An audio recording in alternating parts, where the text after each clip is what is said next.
আপনাদেরকে আপনারা জানেন যে আমাদের যে ধানের শীষ মার্কা এটা সাধারণ জনগণের প্রতীক, মেহনতি মানুষের প্রতীক, খেটে খাওয়া মানুষের প্রতীক। আপনারা দেখেছেন বিগত 16-17 বছর যে আন্দোলন সংগ্রাম হয়েছে একটি ফ্যাসিস্টের বিরুদ্ধে, সেই আন্দোলন সংগ্রামে জনগণের জন্য প্রত্যেকটা কর্মসূচি আমার দল বাংলাদেশ জাতীয়তাবাদী দল দিয়ে আসছিল। আহ দ্রব্যমূল্যের দাম বৃদ্ধির কারণে আমরা কর্মসূচি দিয়েছি। তাদের দলের যে সব নেতাকর্মী বিচার বহির্ভূত হত্যাকাণ্ডের শিকার হয়েছে তখন আমরা কর্মসূচি দিয়েছি, কর্মসূচি পালন করেছি। অতএব এই দল ধানের শীষ সকলের মার্কা, সর্বসাধারণের মার্কা, এবং এটা সকলের প্রতীক, এটা আবেগের প্রতীক। এবং আমরা যখন এখানে বিভিন্ন জায়গায় প্রচারণা চালাচ্ছি এই পরিমাণ সাড়া পাচ্ছি। আপনারা দেখেন বিগত দিনে কিন্তু কালিয়াকৈর এবং শ্রীপুর একটি আসন ছিল, তখন কিন্তু যে কতটা সুষ্ঠু নির্বাচন হয়েছে, শ্রীপুর থেকে ধানের শীষের বিপুল ভোট পেয়েছে এবং শ্রীপুর থেকে বিজয়ী হইতো।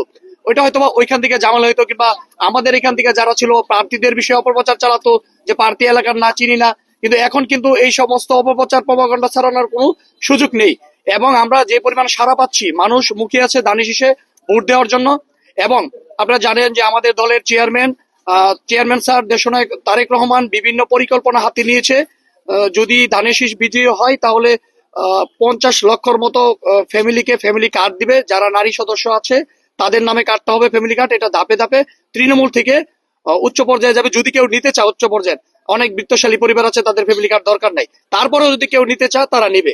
আপনারা জানেন যে কৃষকদের জন্য কৃষক কার্ড করেছে, এরকম ভালো কিছু উদ্যোগ নিয়েছে। বেকারত্ব দূর করবে এবং গাছ রোপণ করবে, খাল নদী যেগুলো আছে এগুলা সংস্কার করবে।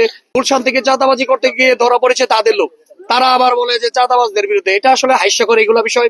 আরেকটা বিষয় আছে যে আমাদের নেতা দেশনায়ক তারেক রহমান এমন নেতা, তাকে অনুসরণ করা শুরু করেছে বিভিন্ন দলের প্রধানরা। এটা আবার আমরা খুব গর্ববোধ করি যে আমাদের নেতা শুধু একটি দেশকে না, দেশের যে বড় রাজনৈতিক দল, অন্য অন্য দল যারা আছে এই মুহূর্তে তাদের নেতৃবৃন্দ আমাদের দলের নেতাকে অনুসরণ করা শুরু করেছে। তাতেই বোঝা যায় যে আগামীর প্রধানমন্ত্রী হতে যাচ্ছেন ইনশাল্লাহ আমাদের চেয়ারম্যান স্যার দেশনায়ক তারেক রহমান।